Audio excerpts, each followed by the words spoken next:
ಪಪ್ಪ ರೀ ನಿನಗೆ ಚಪ್ಪಲ್ ತೊಗೊಳಕ್ಕೆ ರೊಕ್ಕ ಬೇಕತ್ರಿ. ಎಷ್ಟು ವರ್ಷದ ನಾವೇ ಕೊಡಿಸ್ಬೇಕ್ರಿ ಚಪ್ಪಲ್ ಅವಂಗ? ಚಪ್ಪಲ್ಲ ಅರಿವಿ ಅದು ಬೇಕು ಇದು ಬೇಕತ್ತ ನಾಚಿಕ್ ಬರಲ್ಲ ಜನ್ಮಕ್ಕೆ ಅವಂಗ. ಅವ್ನು ದುಡ್ಡು ತೊಗೊಳಕ್ಕೆ ಏನಾಗೈತಿ? ಏನು ಕೊಡ್ಸ ನಮ್ಗೆ ಇನ್ ಮ್ಯಾಲ ಅವನೇ ದುಡ್ಡು ಅವನೇ ತೊಗೋಬೇಕು. ಹೋಗ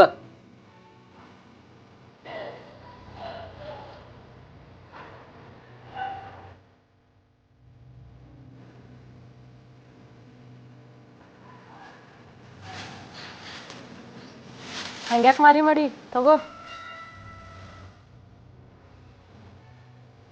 ಯಾರು ಕೊಟ್ಟು ರೊಕ್ಕ?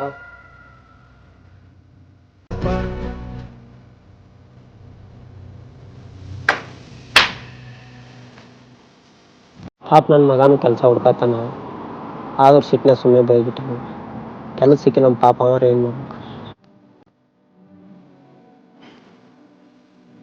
ಹೋಗೋ ಮಾರ್ಯಾಗ ಮಾಡ್ಯ ನೋಡೋಣ. ಅಲ್ಲಿ ಪಾತ್ರೆದ ರೊಕ್ಕದ ನೋಡು, ತೊಗೊಂಡು ಹೋಗಿ ನಮ್ಗೆ ಏನು ಬೇಕು ಕೊಡ್ತೀನಿ ಚಪ್ಪಲ್ ಯಾವ್ದು ಬೇಕು. ಹ್ಞೂ